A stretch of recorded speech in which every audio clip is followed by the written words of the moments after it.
Assalamualaikum warahmatullahi wabarakatuh. Semangat pagi semuanya.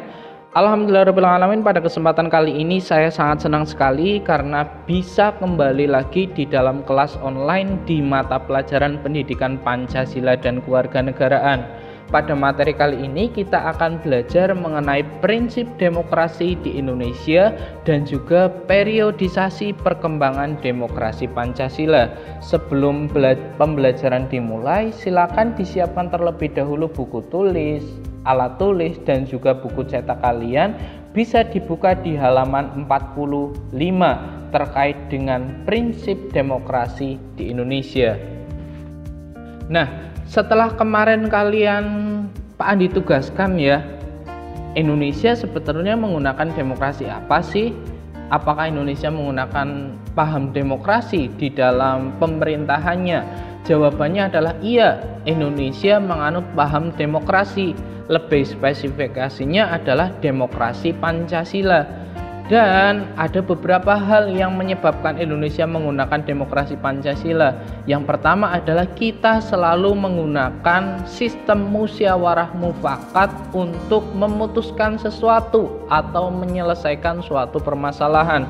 Dan yang kedua, menggunakan sistem gotong royong di dalam kehidupan kita. Dan bahkan kalau kalian cermati, gotong royong merupakan dasar dari Pancasila.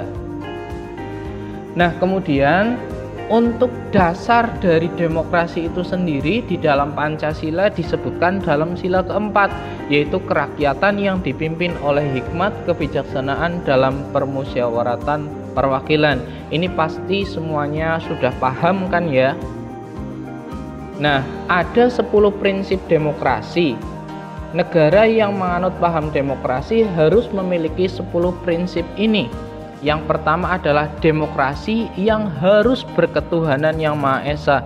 Karena apa? Karena setiap elemen di Indonesia, setiap apa yang kita lakukan di Indonesia itu harus mempunyai dasar, yaitu agama. Kemudian yang kedua, demokrasi dengan kecerdasan. Karena tanpa adanya demokrasi dengan kecerdasan, demokrasi akan menjadi sesuatu yang bodoh, yang akhirnya nanti akan menyengsarakan seluruh warga negara. Kemudian ada demokrasi yang berkedaulatan rakyat, artinya rakyat yang memegang kedaulatan, rakyat yang memegang kendali dalam pelaksanaan demokrasi. Yang berikutnya, demokrasi dengan rule of law.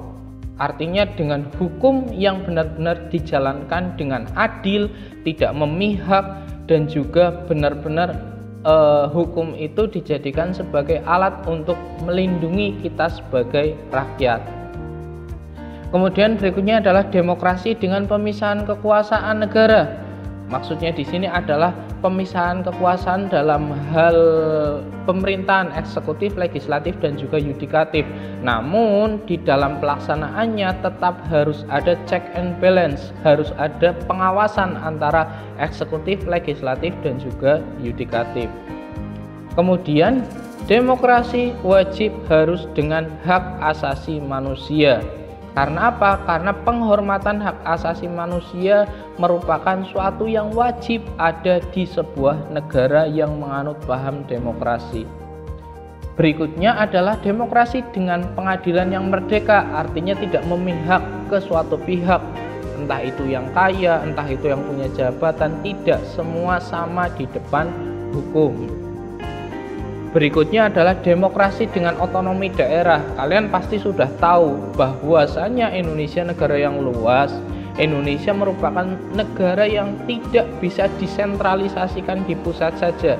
Harus ada kebijakan-kebijakan yang sesuai dengan kebijakan daerah masing-masing. Karena tiap daerah mempunyai kultur yang berbeda-beda. Makanya demokrasi di Indonesia harus menganut otonomi daerah. Berikutnya adalah demokrasi dengan kemakmuran, yang intinya adalah demokrasi ini harapannya membawa Indonesia, membawa negara kita menjadi negara yang makmur, tidak makmur untuk sebagian orang saja tetapi bagi seluruh rakyat Indonesia. Dan terakhir adalah demokrasi yang berkeadilan sosial. Apabila 10 prinsip demokrasi Pancasila ini dapat diterapkan dengan maksimal, saya yakin seluruh kegiatan bernegara, seluruh kegiatan demokrasi di Indonesia akan berjalan dengan maksimal dan pasti tidak akan ada kericuhan, tidak akan terjadi perpecahan dan semua akan tertata dengan baik. Itu ya terkait dengan 10 prinsip demokrasi Pancasila. Nah, demokrasi Pancasila juga mengandung beberapa nilai moral yang bersumber dari Pancasila. Lah, nilai moralnya apa saja sih? Yang pertama adalah persamaan bagi seluruh rakyat Indonesia. Tidak boleh adanya pembeda-bedaan antara satu suku, satu ras, atau satu agama, atau satu orang dengan orang yang lainnya. Kemudian yang kedua adalah keseimbangan antara hak dan juga kewajiban. Masih ingat kan dulu, hak adalah sesuatu yang harus kita peroleh, sedangkan kewajiban adalah sesuatu yang harus kita lakukan. Apabila hak dan kewajiban ini seimbang, maka diyakini seluruh kehidupan kita akan berjalan dengan baik. Yang berikutnya, yang ketiga adalah pelaksanaan kebebasan yang dipertanggungjawabkan secara moral kepada Tuhan Yang Maha Esa, diri sendiri dan juga orang lain. Di mana Indonesia memang bukan sebuah negara liberal yang apa-apa bebas, tapi Indonesia juga memberikan kebebasan kepada masyarakatnya, bebas tapi bertanggung jawab. Ya, bukan bebas sebebas-bebasnya, tapi bebas yang bertanggung jawab. Kemudian yang keempat adalah mewujudkan rasa keadilan sosial bagi seluruh masyarakat, seluruh rakyat Indonesia.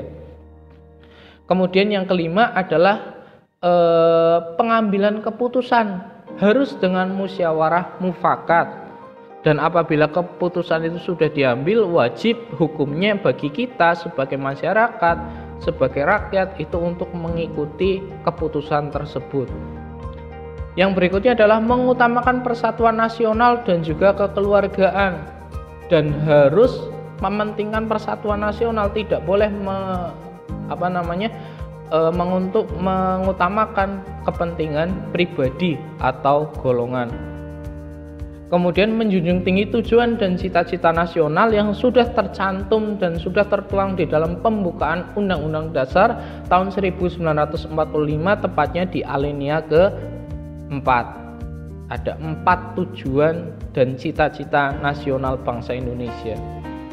Nah, itu untuk materi kita yang pertama terkait dengan prinsip-prinsip demokrasi di Indonesia.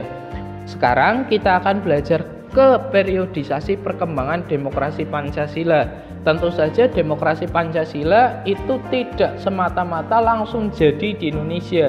Ada waktu, ada tahapan-tahapan yang harus dilalui.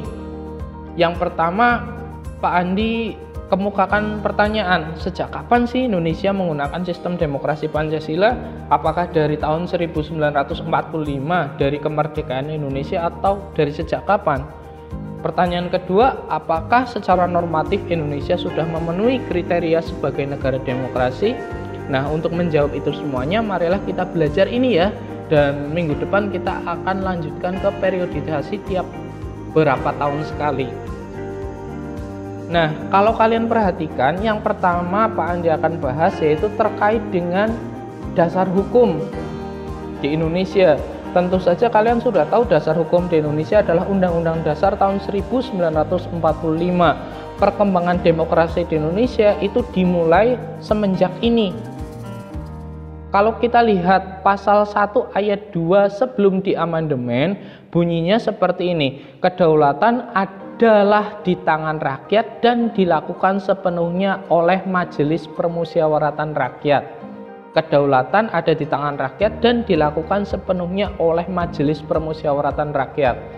Tetapi itu mungkin sudah tidak relevan lagi. Akhirnya di amandemen pasal 1 ayat 2 bunyinya menjadi kedaulatan berada di tangan rakyat dan dilaksanakan menurut Undang-Undang Dasar.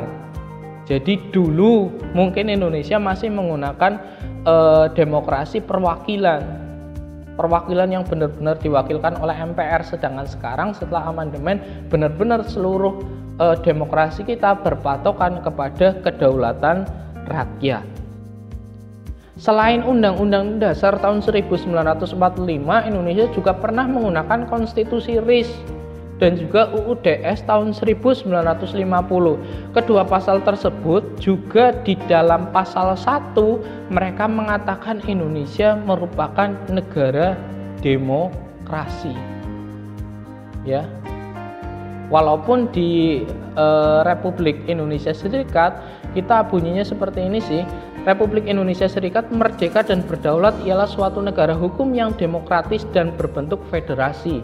Kemudian untuk UUDS pasal 1, Republik Indonesia yang merdeka dan berdaulat ialah negara hukum yang demokratis dan berbentuk kesatuan. Semuanya sama-sama mendefinisikan bahwa Indonesia merupakan suatu negara yang demokratis. Nah, sebuah negara demokrasi tentunya harus memiliki indikator-indikator. Indikator yang pertama adalah harus mempunyai akuntabilitas dalam setiap pelaksanaan kenegaraan. Kemudian yang kedua, adanya rotasi kekuasaan yang berkesinambungan. Untuk di Indonesia 5 tahun sekali, mungkin di negara-negara lain itu berbeda-beda. Kemudian adanya rekrutmen politik yang terbuka. Untuk rekrutmen politik jelas di Indonesia sudah banyak sekali partai politik yang bisa kalian ikuti juga ketika kalian nanti sudah bisa memenuhi syaratnya. Kemudian adanya pemilihan umum dan ini pasti sudah ada di Indonesia. Dan yang terakhir adalah pemenuhan hak-hak dasar atau human right di berbagai macam kehidupan. Nah, inti dari demokrasi adalah kedaulatan rakyat. Artinya rakyat mempunyai kekuasaan penuh untuk mengelola sebuah negara, sehingga kemajuan negara merupakan tanggung jawab bagi seluruh rakyat.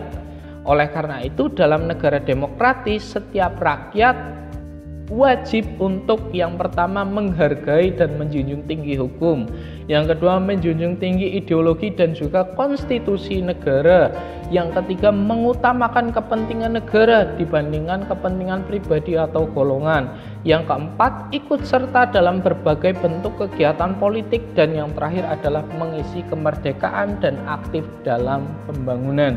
Itu ya inti dari demokrasi, dan kalian harus melaksanakan 5 poin tersebut.